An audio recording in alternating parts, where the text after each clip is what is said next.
नमस्कार और स्वागत है आप सभी का स्पोर्ट्स क्लब के एक और वीडियो पे। अगर आपने अभी तक हमारे चैनल को सब्सक्राइब नहीं किया है तो प्लीज चैनल को सब्सक्राइब कर लीजिए, बेल आइकन को जरूर दबा दीजिए और वीडियो को लाइक कर दीजिए। आज के इस वीडियो में इंडिया वर्सेस इंग्लैंड के 5वें दिन के बारे में बात होगी, जहां पे मैच का रिजल्ट क्या होगा क्या नहीं होगा पूरा डिसाइड होगा। अगर हमारी प्रेडिक्शंस की अगर आप बात लेके चलो तो आप प्रेडिक्शंस देख ही सकते हो। अगर आपको बता दूं तो पिछले 4 वीडियोस 3 वीडियोस जो इस टेस्ट मैच के लिए आए हैं, आप जाके जरूर देखिए, आपको पता चल जाएगा। 60% एक्यूरेसी, 70% एक्यूरेसी और 80% एक्यूरेसी के भी ऊपर हम लोग की एक्यूरेसी रही है प्रेडिक्शंस की। तो यही है दोस्तों, आप लोगों के लिए इतनी मेहनत करते हैं तो प्लीज चैनल को सब्सक्राइब जरूर करिए। और जैसा कि अमित भाई सब लोग बोलते आ रहे थे कि एक गोल्ड हमें मिलने वाला है ओलंपिक्स में, जी हाँ, आप सब ने तो सुन ही लिया होगा। Neeraj Chopra, the man at the age of 23 become the sensation of India. जी हाँ, 23 years of age Neeraj Chopra ने गोल्ड जीत लिया है भारत के लिए जैवलिन थ्रो मेंस कंपटीशन में 87.58, जिसे कहते हैं, इस नंबर को कैद कर लेना चाहिए अपने दिमाग में। जिस दूरी का उन्होंने भाला फेंका था और बहुत बढ़िया तरीके से भारत को एक ट्रैक एंड फील्ड इवेंट में गोल्ड मिला है, गोल्ड। और लगभग 100 सालों के बाद कोई मेडल भी भारत को मिला ट्रैक एंड फील्ड में। पूरे ओलंपिक्स में भारत ने जो इतिहास लिया है, अगर बात करूं तो ये दूसरा इंडिविजुअल गोल्ड मेडल है भारत के लिए, आजाद भारत के लिए। तो बहुत बड़ी बात है, 13 साल का गोल्ड का इंतजार आखिरकार पूरा हुआ है। तो आप सबको बधाई। इसके लिए तो एक सेपरेट वीडियो ही बनता है, हमारी हॉकी टीम के ऊपर एक वीडियो और नीरज चोपड़ा पर एक वीडियो आएगा ही। ब्रॉन्ज मिला हमें बजरंग पुनिया की तरफ से, जी हाँ बिल्कुल सही। बजरंग पुनिया ने भारत को एक ब्रॉन्ज दिया है और अब भारत की मेडल टैली ओवरऑल पहुंच गई 7 मेडल्स तक, जो बना है जॉइंट, जो कि जॉइंट नहीं, हाईएस्ट है भारत का कभी भी ओलंपिक्स में।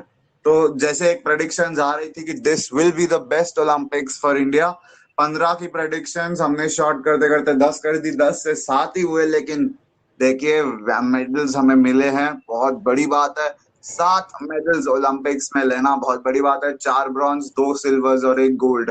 भारत अब अब अपना परचम लहरा रहा है और अब हम चलते हैं आगे। और अब हम बात करना चाहते हैं about India versus England 5th day. अब मैं यहाँ पे थोड़ा सा मैं बात करूँ तो कल के जो दिन के बारे में है, पलाश भाई आप थोड़ा दर्शकों को बता दीजिए। जिस तरह से रूट ने इनिंग्स खेली, जिस तरह से इंग्लैंड ने बड़ा टोटल भारत के सामने बना लिया है, 208 आई थिंक, एक चैलेंजिंग टोटल। जी बिल्कुल। जो रूट ने शानदार पारी खेली और पहले इनिंग में तो उन्होंने 64 रन बनाए थे, लेकिन दूसरी इनिंग में भी शानदार बल्लेबाजी की और 303 रन बनाए जो इंग्लैंड ने। और अब अगर देखा जाए तो इंडिया का स्कोर 52 पर 1 है। और आज पूरी उम्मीद है मुझे कि इंडिया इस मुकाबले को जरूर जीतेगा। हालांकि चेतेश्वर पुजारा और रोहित शर्मा खेल रहे हैं। अगर इनकी पार्टनरशिप हो जाती है, थोड़े कम से कम 100 रनों की इनकी पार्टनरशिप हो जाती है, तो भाई इंडिया इस मैच को जीत सकता है। लेकिन इंडिया के हाथ में पूरा गेम है आज का। लेकिन चाहेगी भारतीय टीम कि आज जीते। और इंग्लैंड के गेंदबाज भी काफी ऐसे ही नहीं छोड़ेंगे भारतीय बल्लेबाजों को। इंग्लैंड के गेंदबाजों ने पहली इनिंग में अच्छी गेंदबाजी की थी। और जेम्स एंडरसन जो है, जेम्स एंडरसन ने भी अच्छी गेंदबाजी की थी। ऑली रॉबिन्सन, उन्होंने भी शानदार गेंदबाजी की।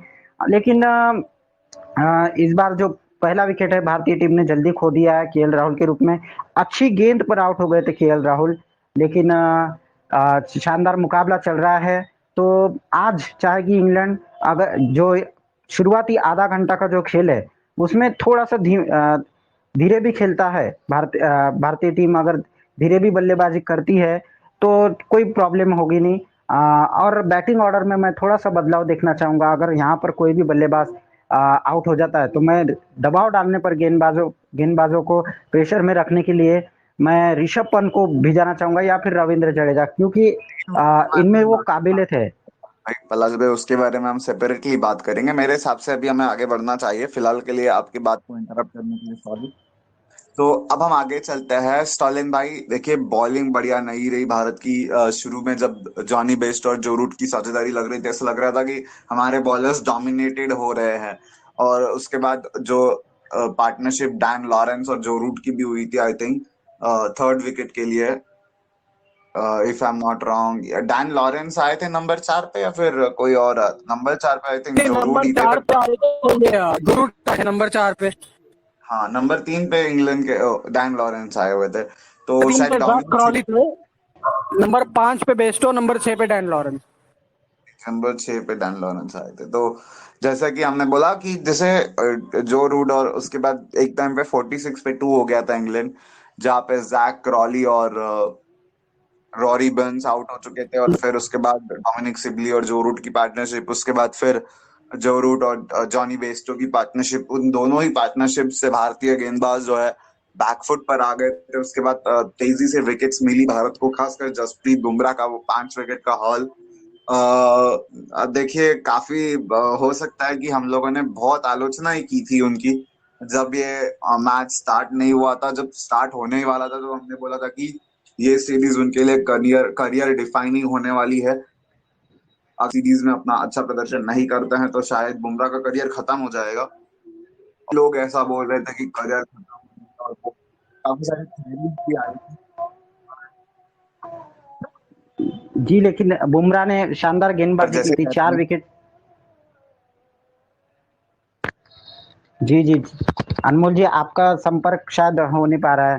4 विकेट बुमराह ने लिए थे पहले इनिंग में, और आपने जो हमने जो आलोचनाएँ की थी थोड़ी थोड़ी बहुत बुमराह की, तो हमें गलत साबित कर दिया जसप्रीत बुमराह ने। और कभी कभी होता है ना पलाश, कभी कभी होता है कि क्रिकेटरों को आलोचनाएं सुननी भी पड़ती हैं, क्योंकि वो जी, सुनने के जी, बाद वो बिल्कुल। और बेटर होता है कि नहीं, मुझे करना ही है इस वक्त। बिल्कुल, बिल्कुल। जिस तरह साजी देखी आपने, जिस तरह से स्विंगिंग गेंदे उनकी जो सीम गेंद में हुई है, जो मोमेंटम चाहिए था वो सारा मोमेंटम उनको मिला है। काफी दोस्त देखिए हमारे इंडिया में नहीं पाया है, बट जो फीमेल्स है उन्हें काफी सारा दोष दिया जाता है। Even though cricketers are cricketers, उनका प्रोफेशन है, बट उनके वाइब्स को काफी ज्यादा दोष दिया जाता है। जैसे ही बुमराह की शादी हुई थी, people were talking bullshits about Sanjana Ganesan, and even I am one of them, and I am very sorry for that. I have also talked bullshit, not Anmol, इन कभी कभी पब्लिक बट आलोचनाएं करना कभी कभी क्रिकेटर के लिए अच्छा होता है, हमेशा तारीफ ही नहीं करनी चाहिए। कहते हैं क्रिटिसिज्म भी झेलना चाहिए, जो क्रिटिसिज्म झेलता है वो और निखर के आता है। है ना। बात यह है कि they are males and we are targeting to their wives, they are not related to their game I and know all I that. No Rohit Sharma का भी फॉर्म खराब था, जैसे उनकी शादी हुई आईपीएल में, तो उनको भी टारगेट किया जा रहा था। So these are unfortunate things, yeah. But I think we should not target these things, and I'm really sorry for that. But देखिए, एक था जब हमने टारगेट किया था बुमराह को, he is a mean bowler, we knew it, और बस we just want to get back to that kind of rhythm that we are seeing it at this moment, and that is what we are having now.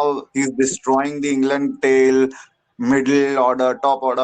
He is that calibre batsman, वो नई गेंद से wicket निकाल सकते हैं, middle order से भी wicket निकाल सकते हैं, और डेथ में भी विकेट निकाल सकते हैं। तो यही एक गेंदबाज की निशानी होती है, गो टू बॉलर की निशानी होती है। जो बुमराह में वो स्पार्क अनफॉर्चुनेटली दिख ही नहीं रहा था, बट अब वो स्पार्क वापस आ गया है, एंड वी आर होपफुल कि इस सीरीज में बुमराह इसी तरह के फॉर्म में रहे जैसे अभी देखने मिला है। 5 विकेट इस इनिंग्स में, 4 विकेट इससे पहले वाली इनिंग्स में, और 9 विकेट्स ओवरऑल इस मैच में ले लिए बुमराह ने। सो देखिए, आई एम होपफुल कि बुमराह 20 में से 9 विकेट निकाल चुके हैं, तो होपफुल कि अगले ही मैचेस में भी इस तरह का वो फॉर्म जो है कंटिन्यू करे। बहुत बड़ा अच्छा रहेगा हम भारतीय समर्थकों के लिए, बुमराह बिल्कुल इसी तरह के फॉर्म में रहे। एक जी, स्टैट्स बिल्कुल। है कि दूसरी बार ऐसा हुआ है कि भारतीय पेसर्स ने पूरे 20 विकेट निकाले। इससे पहले 2017 से 18 में जोहानसबर्ग में जो बहुत ही शानदार मुकाबला हुआ था, उस मुकाबले में पेसर्स ने 20 विकेट निकाले थे। इसके बाद सीधा यहाँ पर पेसर्स ने पूरे मिलकर 20 विकेट निकाले, स्पिनर ने एक भी विकेट नहीं निकाला।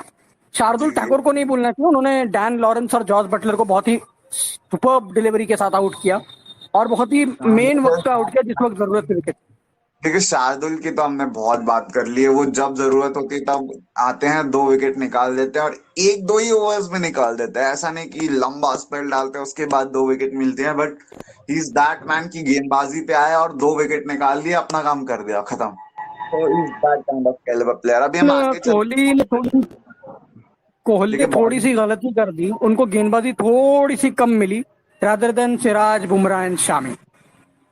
चलिए अब हम आगे चलते हैं। अगर हम बॉलिंग पे ही बात करेंगे तो बहुत लंबा शो हो जाएगा। सो पिछले 1 घंटे में पलाश जी हमने 9 बाउंड्रीज लगाई है। जो इंटेंट दिखाने की बात निकल कर आती है वो जा रहा 12 balls 12 run. How surprised you were by seeing this? जी जी कितना बिल्कुल। पुजारा पुजारा ऐसे खेलते हुए बहुत कम देखा गया है पुजारा को ऐसे खेलते हुए। लेकिन जो इंटेंट दिखा है पुजारा का तो अच्छा है। लेकिन कोई बात नहीं उसमें। लेकिन आगे जो अभी आधे घंटे वाला जो खेल होने वाला है, जो अभी जो आज का जो खेल स्टार्ट होगा, तो उसमें मैं चाहूंगा कि पुजारा थोड़ा सा संभल के खेले, रोहित शर्मा भी थोड़ा संभल के खेले। हाँ, अगर कोई भी बल्लेबाज आउट हो जाता है तो भाई मैं कोई प्रेशर डालने वाला बल्लेबाज को मैं बुलाना चाहूंगा बल्लेबाजी करने के लिए।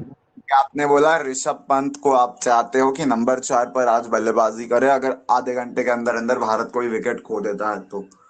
जी बिल्कुल, क्योंकि गेंदबाजों की जो लाइन और लेंथ है उनको बिगाड़ने के लिए जो है वो ऋषभ पंत या रविंद्र जडेजा ही काबिल है उनके, क्योंकि उनकी लाइन और लेंथ है वो बिगाड़ सकते हैं। पलाश भाई, मैं चाहूंगा ऋषभ पंत से ज्यादा रविंद्र जडेजा आए 4 नंबर पर। मेरी ऐसी तमन्ना है, क्योंकि Rishabh Pant he is like that kind of man कि वो एक बार अपना मोमेंटम पकड़ लिया ना अटैक करने का, वो हमेशा अटैक करते हैं। लेकिन जडेजा की जो आपने पहले इनिंग में बात की, पहले इनिंग में आपने देखा होगा जब चाहिए जी जी तभी अटैक 86 करेंगे, गेंद। अननेसेसरी अटैक नहीं करेंगे वो। जी बिल्कुल बिल्कुल। तो पहले प्रॉपरली इनिंग में अच्छा स्टार्ट हो चुका था। ऑली रॉबिन्सन की 2 गेंदें उन्होंने, एक छक्का और एक चौका ऐसे लगाने के बाद आखिरी गेंद को वो सम्मान देके खेल सकते थे। लेकिन उन्होंने जी बिल्कुल। सीधा उस फील्डर को ढूंढा जो डीप मिड विकेट पे खड़ा था, अकेला फील्डर था बाउंड्री पे वो। जी बिल्कुल। और हम बात करें आगे तो मैं हमारे व्यूवर्स से मैं बोलना चाहता कि कल मैंने क्लब हाउस पे रूम शेड्यूल किया था 5:35 को लंच टाइम शो करने के लिए। So we were like okay अभी आधा घंटा है, लंच टाइम शो करेंगे ये वो है। मैंने बोला अभी आधा घंटा तो है, मैच में उतना मजा नहीं आ रहा है, इंग्लैंड वो बैटिंग। तो मैंने सोचा कि why not to watch Neeraj Chopra. So मैं गया और I just open my television screen और मैंने वहां पे देखा नीरज चोपड़ा फर्स्ट अटेम्प्ट 87.3 और नेक्स्ट अटेम्प्ट 87.58। उसके बाद तो देखो वहां से हटने की इच्छा ही नहीं हुई। आई फॉरगॉट दैट हमारा लंच टाइम का शेड्यूल्ड शो था। I forgot everything. और फिर ये कल इंडियंस के साथ ही हुआ है कि हम भूल गए थे कि इंडिया इंग्लैंड का भी मैच है। We just forgot that because Neeraj Chopra has made us that proud. It is a very special feeling. अनमोल, यहाँ पे एक बात कहनी जरूरी है ना, एक बात यहाँ से ये निकल के आती है, हमें गर्व है हमारे भारतीय होने पर। क्योंकि भारत में ऐसे सुपरस्टार, भारत में ऐसे वीर पैदा होते हैं ना। हमें भले ओलंपिक में कम मेडल मिले हो, लेकिन हमने वो मेडल हमारे दम पर हासिल किए हैं, ना कि किसी रेफरी और ना कि किसी अंपायर के दम पर। जी हाँ, देखो बहुत ही अच्छी पॉइंट है इस पे। तो अब देखो बहुत लंबा डिस्कशन हो सकता है पलाश जी। इसी के साथ मुझे लगता है हमें इजाजत ले लेनी चाहिए, प्रेडिक्शंस कर लेते हैं। सो आपके हिसाब से मैच कहाँ पे खड़ा है पलाश भाई आज के दिन? जी फिलहाल तो अच्छी सिचुएशन में है। इंग्लैंड भी देखे तो अच्छे सिचुएशन में है, भारतीय टीम भी। लेकिन भारतीय टीम ज्यादा अच्छी सिचुएशन में है, क्योंकि भारतीय टीम की बल्लेबाजी है, इंग्लैंड के पास गेंदबाजी है। 9 विकेट है इंग्लैंड के लेने के लिए। अगर देखा जाए तो इंग्लैंड थोड़ी सी दबाव में है, लेकिन भारतीय टीम के हाथों में 9 विकेट है खेलने के लिए। तो 9 विकेट अगर संभल कर खेल लेती है भारतीय टीम, एक आधी पार्टनरशिप हो जाती है, तो भाई भारतीय टीम के हाथ में ये गेम है पूरा। स्टॉलिन भाई, कितना परसेंट इंडिया, कितने परसेंट इंग्लैंड आज के मैच में? 80-20 श्योर, 80-20। बिकॉज इंग्लैंड ने जो काम किया था ना, जो रूट के दम पे इंग्लैंड चली, अगर जो रूट को उस समय आउट कर लिया जाता तो ये 208, 108 भी हो सकता था या 8 भी हो सकता था। इंग्लैंड ने अच्छी बैटिंग किया। नो, इंडिया ने भी अच्छी। इंडिया के पास गेम क्यों है? क्योंकि इंडिया के पास रोहित मैन शर्मा खड़ा है। लेकिन फिर वही बात आती है कि इंडिया ने ऐसे गेम्स भी हारे हैं जिसमें आपको अच्छी पार्टनरशिप मिली है। अगर पिछले साल याद हो, बर्मिंघम में आपको 194 रनों का टारगेट था, 50 रन पे 0 विकेट थे, लेकिन आपने 59 पे 3 गवा दिए। और उसके बाद तो जो कुछ भी हुआ आप जानते हैं। लेकिन आज इंडिया जीत रहा है, आज 100% इंडिया जीत रहा है। 80-20 Indian favour. Thank you so much, guys. Thanks for coming in our show, Stalin bhai. Thank you so much, Palash bhai. Just हम इजाजत ले लेते हैं हमारे व्यूअर्स से. Please subscribe the channel, press the bell icon. Description में link मिलेगा, उस लिंक को जाकर जरूर देखिएगा. जी जी, thank you thank you. Thank you so much.